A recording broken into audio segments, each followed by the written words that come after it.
ఇంకా చాలామంది వాస్తు కూడా చూస్తూ ఉంటారు. ఇల్లు కట్టుకునేటువంటి సమయంలో వాస్తు ప్రకారం కట్టాలని చెప్పి బా ఆలోచనలు చేస్తూ ఉంటారు. ఎందుకండి?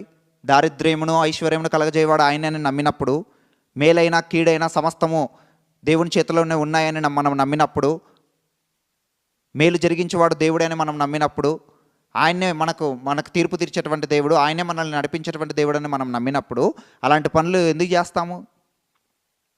ఎందుకు చూస్తారండి? అసలు ఆ వాస్తుని అన్యులే మూఢనమ్మకంగా కొట్టిపాడేస్తూ ఉంటే, క్రైస్తవులైనటువంటి కొందరు ఆ వాస్తుని పట్టుకోవడము చాలా బాధాకరమైనటువంటి విషయం. అన్యులే వాటిని విశ్వసించట్లేదు చాలామంది. అన్యులే వాటిని ఖండిస్తూ ఉంటే, బీరువా ఇటువైపు ఉండాలి, గోడ అటువైపు ఉండాలి, కిచెన్ అటువైపు ఉండాలి, బెడ్రూమ్ ఇలా కట్టాలి, అలా కట్టాలని చెప్పి ప్లాన్స్ చేస్తూ కట్టడము, కొన్ని సందర్భాలలో అయితే కట్టిన వాటిని కూడా కూల్చేసేయడము, క్రైస్తవులు కూడా అలా చేయడము. ఎవరి మీద అండి మీ విశ్వాసం?